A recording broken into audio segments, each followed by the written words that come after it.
right, first, if you have kids, this is for you. Second, even though you may not be a fan of gamer videos, this one is worth a couple of minutes of your time to go check out. If not, I'll just kind of give you the rundown here.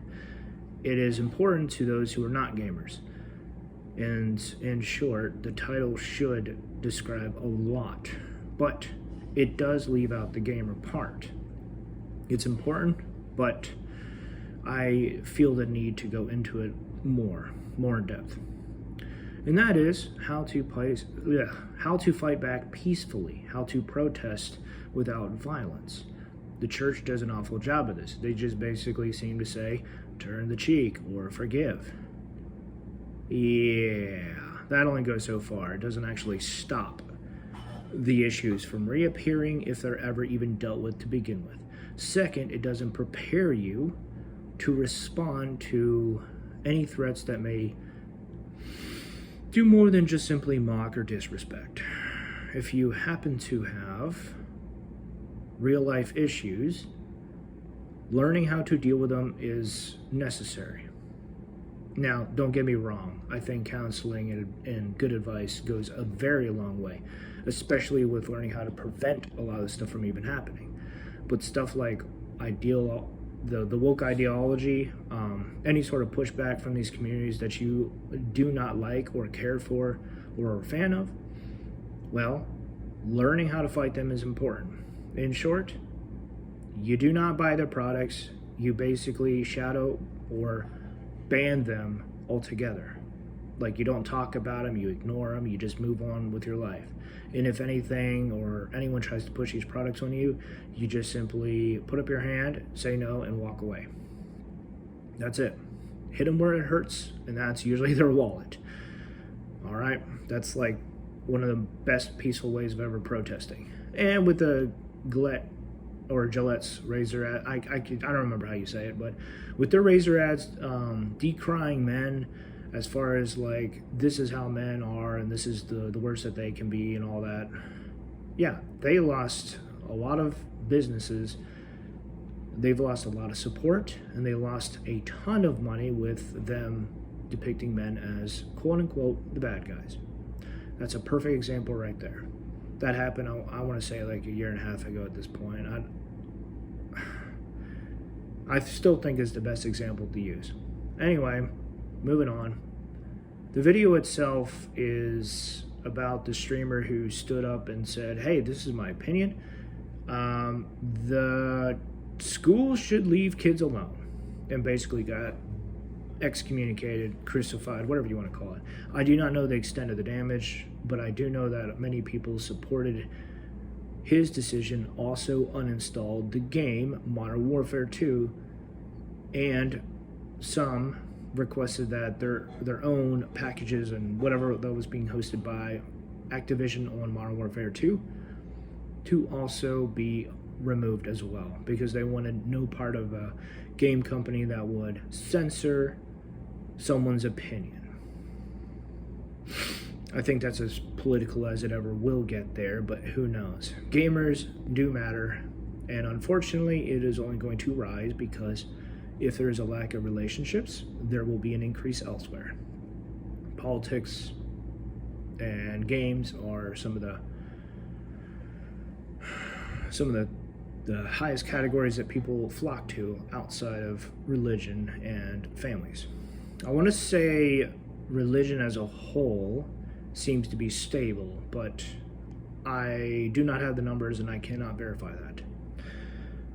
What I will say, though, is I have been watching quite a bit of content talking about the channels and sites that women go to sell images and products of themselves, usually without clothes. Yeah, that seems to be increasing, and that is also causing a lot of issues. So men have games, women have those sites.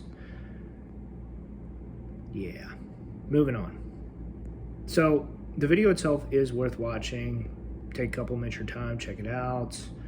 But fighting back peacefully and just simply saying no with your wallet is important. Now, as far as kids are concerned, I want to say that let me put it this way in a question to ask you. What do you want to influence your kids? Do you want the schools to influence them? Now, if I understand correctly, there are measures put into schools all over. I don't want to lump everyone into all of these schools into one category, but if this is the case, and there are measures put in place where things happen and the parents are not notified, this should alarm you.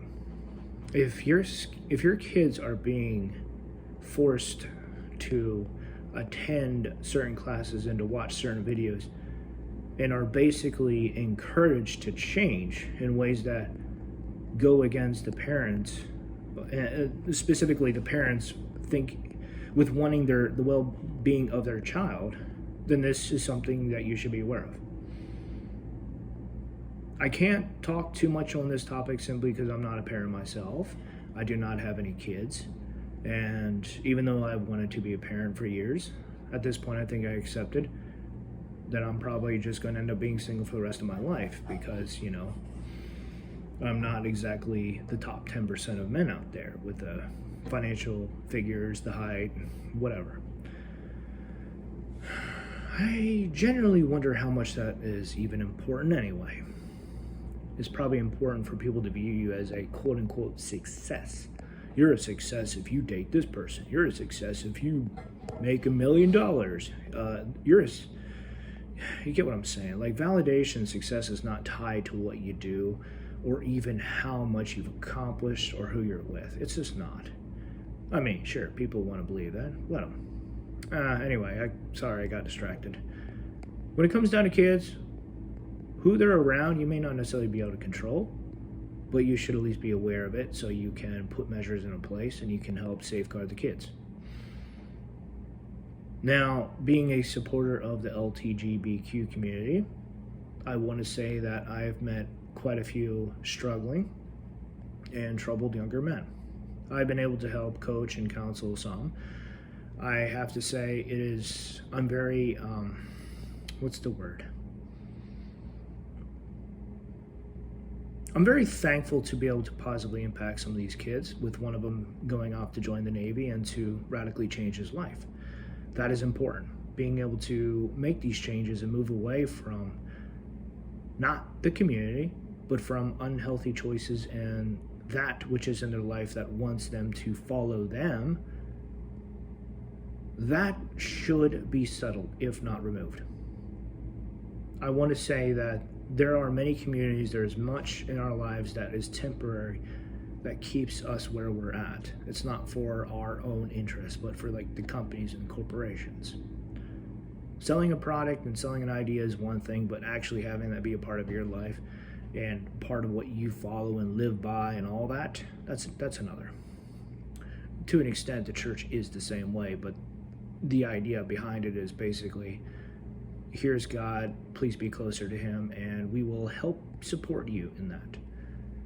No one wants to force God into your life, but for those who do, you have to ask why.